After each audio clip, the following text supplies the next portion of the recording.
That was completely insane when I was 22. That's when you were like knocking people out. I was still fighting. Yeah, I was still knocking people out. I think everyone really getting street is fights. insane when they're 22. I mean, every person. If you look at thought I was 22, dumb. every single one of those people are fucking insanely crazy. Sure, a lot of people are dumb and crazy, and they haven't got a handle on themselves yet. But I was exceptionally fucked up. Was that because I was still like... fighting? I was still competing. I was kickboxing, and I was doing taekwondo tournaments. And at that time, I did not know what the fuck I was doing with my life, and it was all spent on just trying to figure out. It was all martial arts competition had been my whole past, and then I was trying to figure out what the fuck I was going to do with my future, and then I started getting into comedy, and that's when I met this crazy bitch with the knife.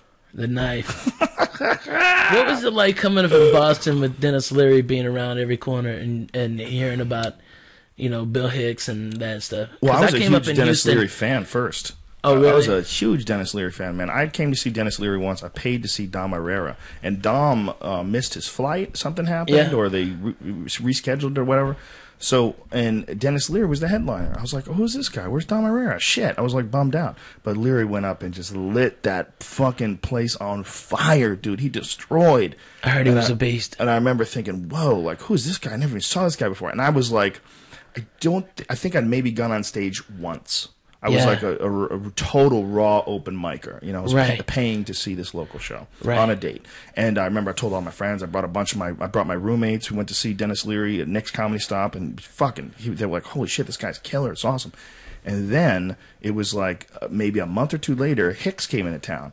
And everybody was like, oh, you got to see this guy, like Paul Barkley, who's one of the owners of the comedy club. He's a real comedy connoisseur. Really love good comedy. Like, oh, this guy's got great writing. You got to see this guy when he's in town. So I take his advice, and I go to see him.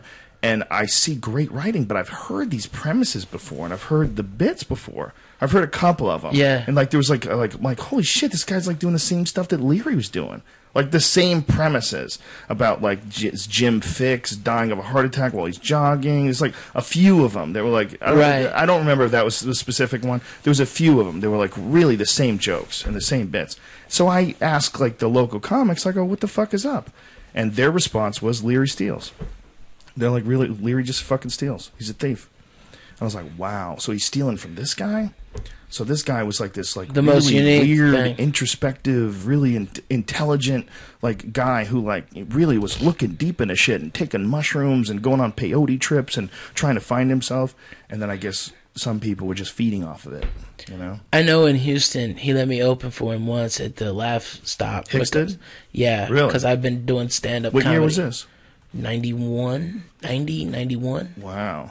And that's like, and I was 18. He died in like, 93, was it? 94? I think 96. I thought it was 93. Was it 96? I don't know. Sam died in 92. That made me cry this morning. That made me cry. When Howard Stern talks about him in such a way.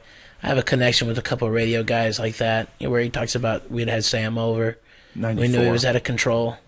We knew that he was fucking, he was crazy and he was out of control, and we knew he was going to die, but he was on the road, and we wanted to give him a home-cooked meal, so we brought him home from radio, and we just never could. And I have a friend of mine, Cowhead, in Tampa, that's just like that, and then the fact that he died at 38, and I'm at my level of my comedy, and I'm 38, and it's fucking, it fucks with your head, dude. You especially...